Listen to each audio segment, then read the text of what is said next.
कोई तरह का भ्रष्टाचार चाहे नीचे के स्तर पर हो चाहे ऊपर के स्तर पर हो, यह बिल्कुल ही इस नई सरकार में बर्दाश्त नहीं किया जाएगा। और मुझे पूरा विश्वास है कि हमारे जो मंत्री हैं, जो एनडीए के मंत्री हैं, वह एक उदाहरण क्या मंत्रालय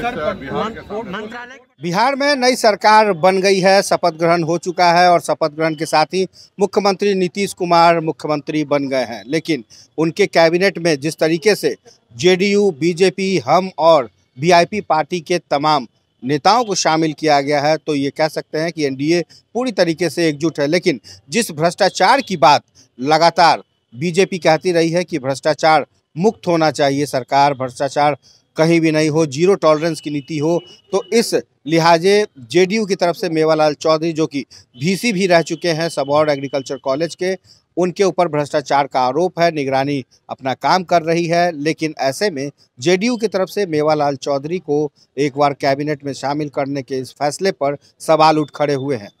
इस सवाल के जवाब में खुद संजय जायसवाल, जो कि प्रदेश अध्यक्ष है भारतीय जनता पार्टी के, उन्होंने साफ कर दिया कि बिहार में सरकार सुशासन की होगी और कहीं भी भ्रष्टाचार का बोलबाला नहीं होगा। अब देखना दिलचस्प होगा कि एक तरफ जहां भारतीय जनता पार्टी भ्रष्टाचार मुक्त होने की बात करती है, वहीं दूसरी तरफ सहयोगी पार्टी में शामिल मेवालाल चौधरी आखिर कैसे मंत्रिपरिषद की शपथ लेते हैं। जीरो की बात करते हैं आप, और मेवालाल चौधरी की मंत्रिपरिषद बनाई है। कोई तरह का भ्रष्टाचार चाहे नीचे के स्तर पर हो चाहे ऊपर के स्तर पर हो, यह बिल्कुल ही इस नई सरकार में बर्दाश्त नहीं किया जाएगा। और मुझे पूरा विश्वास है कि हमारे जो मंत्री हैं,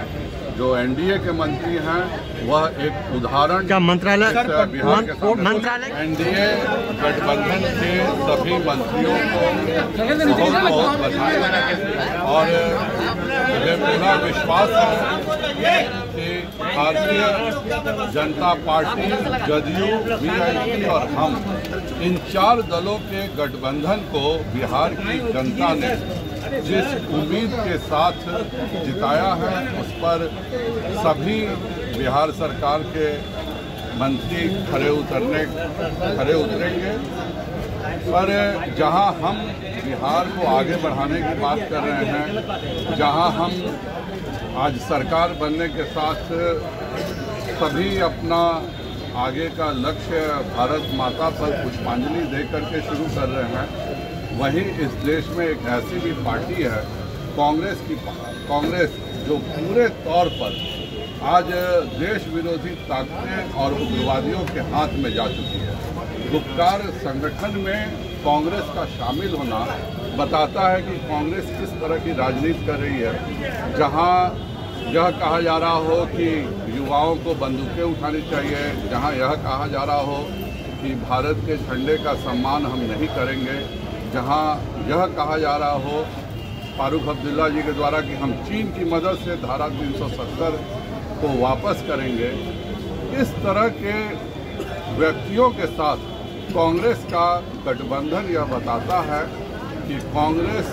की पूरी राजनीति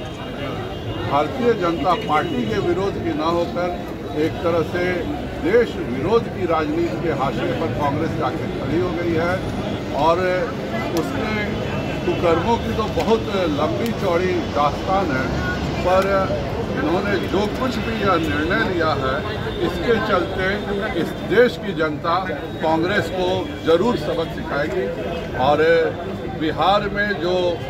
कांग्रेस इस बार धोखे से कुछ सीटें जीतने में सफल भी हो सकी है, अगले बार कांग्रेस का पूरा सुपाड़ा साफ इसी गुप्तकर के कारण हो जाए।